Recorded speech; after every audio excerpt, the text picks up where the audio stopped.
प्रधानमंत्री जी ने एक मीटिंग हुई हमारी मनमोहन सिंह जी से।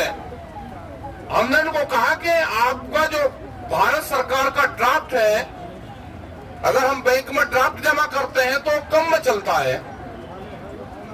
एक ट्रैक्टर हमने खरीदा, दोनों रसीदें उनको दिखाई। शामली बेती ट्रैक्टर वाला, उसके साथ ट्रैक्टर खरीदे दो। एक ट्रैक्टर हमने खरीदा, वो बैंक से खरीदा, वो आया 4,68,000 रुपए का। एक ट्रैक्टर में गांव में ही पड़ोसी ने खरीदा, उसने खरीदा नगद, वो आया 4,17,000 रुपए का। एक ही दिन, एक ही एजेंसी, 475 ट्रैक्टर एक ही दिन गांव में दोनों साथ आए, दोनों एजेंसी से साथ निकले, रेट अलग अलग। अगर कोई कार खरीदता है तो उसका रेट एक है। ये किसान के साथ में नाइंसाफी कैसी है? हमने कहा कि किसान क्रेडिट कार्ड पे आप इसका बैंक का जो इंटरेस्ट है वो जमा करवा लो, साल भर में उसको आप रिन्यूअल कर दो। जो ब्याज बट्टा वो दे दिया, 10 लाख बट्टा, 5 लाख उसने लोन ले रखा, 10 ले रखा, उसने 15 ले रखा, जो ब्याज बट्टा आप वो ले लो हमारे से, उसको रिन्यूअल करवा दो। एक रात में बैंक पैसे रख के क्या सोकार हो जाएगा? वो पैसे नहीं लेता बैंक। जो बैंक के बाहर दलाल और बैंक मैनेजर है, उसकी मिली भगत से विड्रॉल पर साइन करवाते हैं। अगर किसी पे 2 लाख का कर्जा है तो उसका कर्जा 2.5 कर दिया, किसी पे 5 लाख का कर्जा है उसको 1-2 लाख रुपए उसके और बढ़ा दिए, क्योंकि 10% कर्जा हर साल बढ़ाने का प्रावधान है। किसान को कहते हैं जी गोल्डन कार्ड बनवा लो, 10 लाख का कार्ड है जी 20 का हो जाएगा, गोल्डन बनवाओ। उतनी ही ज्यादा जमीन रख दी। आने वाले टाइम पे अगर सरकार ये पॉलिसी लेकर आ जाए कि हमने बैंक में से पैसा देना बंद कर दिया, हमारा पैसा लौटा दो, तो किसी किसान की हैसियत है कि वो उसका पैसा वापसी दे देगा? इनकी पॉलिसी है ये लेंगे, ये बनाएंगे। अब जो जमीन का बैंक होगा, लैंड बैंक बनाएंगे। अब या क्या कि इनकी प्लान है आने वाले टाइम पे आप पे पैसा देने के लिए तो होंगे नहीं होगा। ये कहेंगे कि बैंक वालों को आप अपनी जमीन दे दो, आपका खाते में से नाम कट जाएगा। और ये कहेंगे कि जो सर्किल रेट है उस पर दे दो, जो बाजार भाव है उस पर दे दो। आपने अगर 20 लाख का कर्जा ले रखा, सर्किल रेट वहां पे 20 लाख रुपए कट गए तो 1 एकड़ जमीन आपकी ले लेंगे और आपका कर्जा छोड़ देंगे। ये आने वाले टाइम पे ये भी इनकी प्लान है, क्योंकि इनको जमीन इकट्ठी करनी। ये जो पैसा आ रहा है ये बाहर की कंपनियों का पैसा है। ये आ रहा है, उन्होंने कहा कि किसानों को फसलों का रेट नहीं, कर्जा दो। अभी व्यवस्था करी कि 10 लाख करोड़ रुपए का और कर्जा दिया जाएगा।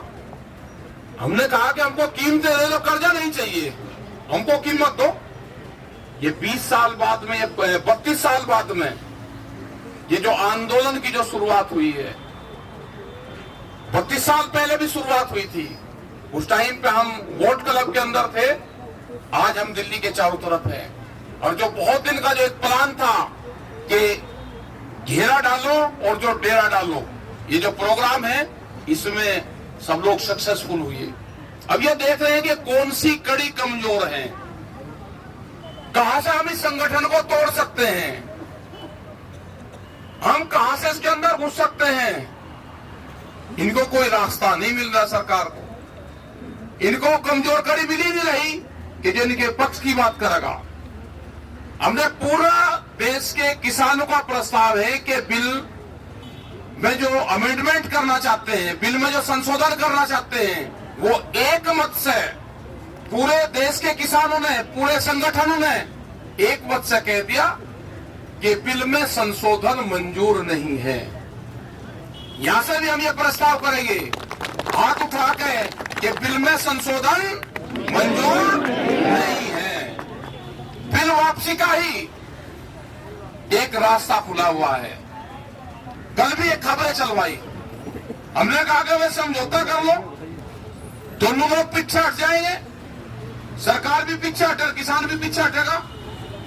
उन्होंने कहा कि किसान समझौते पर तैयार है। मैं कहा हाँ समझौते पर तैयार है। सरकार अपनी बात से पीछे हटे, किसान अपनी से हटेगा। सरकार को बिल वापसी देने पड़ेंगे, किसान बोले छोड़ेगा।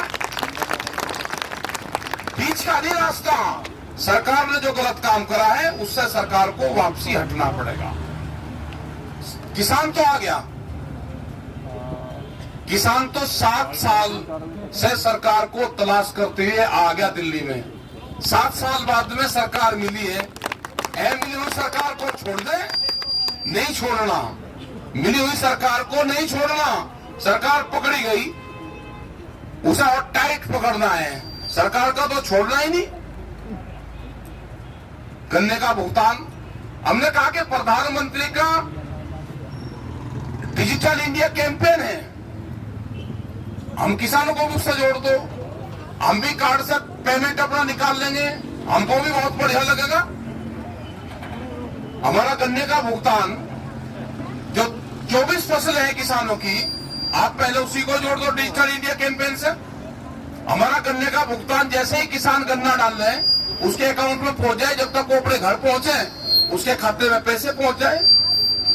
बैंक के थ्रू तो जाता है, ऑनलाइन तो जाता है, लेकिन ना किसान का भुगतान नहीं दे रहा ऑनलाइन। उसका तो 1 साल में भुगतान होगा।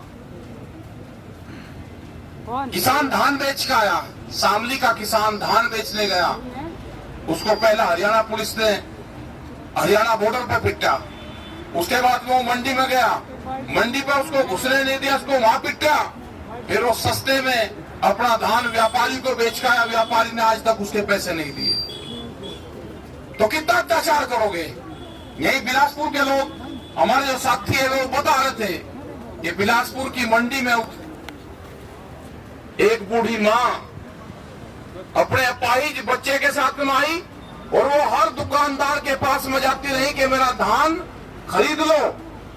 एक भी आदमी ने रहम नहीं करा कि उसका धान एमएसपी पे खरीद हो जाए।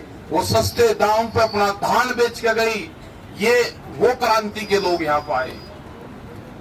जब अत्याचार पूरा हुआ तो ये लोग जब इकट्ठा हुए, तो जब ये लोग यहाँ पर आए, आज भी जो भी किसानों की सियासत करता है, जिसने भी किसानों के नाम पर संगठन बनाए हैं, आज ये किसी एक संगठन का मंच नहीं है।